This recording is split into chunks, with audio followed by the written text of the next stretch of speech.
Big boss Malayalam season 7 ചരിത്രത്തിലെ ഏറ്റവും നിർണായകമായ ഒരു ദിവസമാണ് നാളെ കാണാൻ പോകുന്നത്. ഇപ്പോൾ ഒരു പ്രൊമോ വന്നിരിക്കുകയാണ്. നമ്മൾക്കറിയാം മണി വീക്ക് തുടങ്ങിയിട്ടുണ്ട്. അതിന്റെ അവസാനത്തെ ടാസ്ക് ഏറ്റവും വലിയ എമൗണ്ട് ഉള്ള ഒരു ടാസ്ക് ആണ്. നമ്മൾ ഹിന്ദി ബിഗ് ബോസിലും തമിഴ് ബിഗ് ബോസിലും കണ്ടതുപോലെ ബിഗ് ബോസിന് പുറത്ത് ഇവർ ക്യാഷ് വച്ചിട്ടുണ്ട്. ക്യാഷ് അടങ്ങിയ പെട്ടി വച്ചിട്ടുണ്ട്. അത് 1 മിനിറ്റിനുള്ളിൽ പോയി എടുത്തുകൊണ്ട് തിരിച്ച് വീട്ടിനുള്ളിൽ കയറുക എന്നുള്ളതാണ് ടാസ്ക്.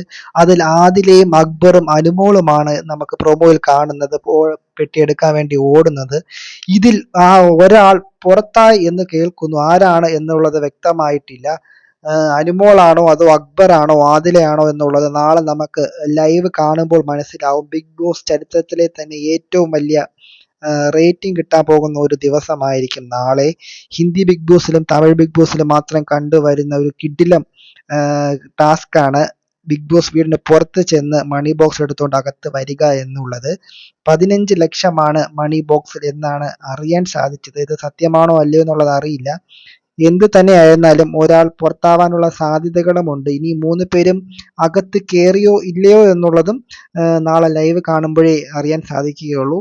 നാളത്തെ ലൈവ് എല്ലാവരും കാണണം, മിസ്സാക്കരുത് എന്നാണ് എനിക്ക് പറയാനുള്ളത്.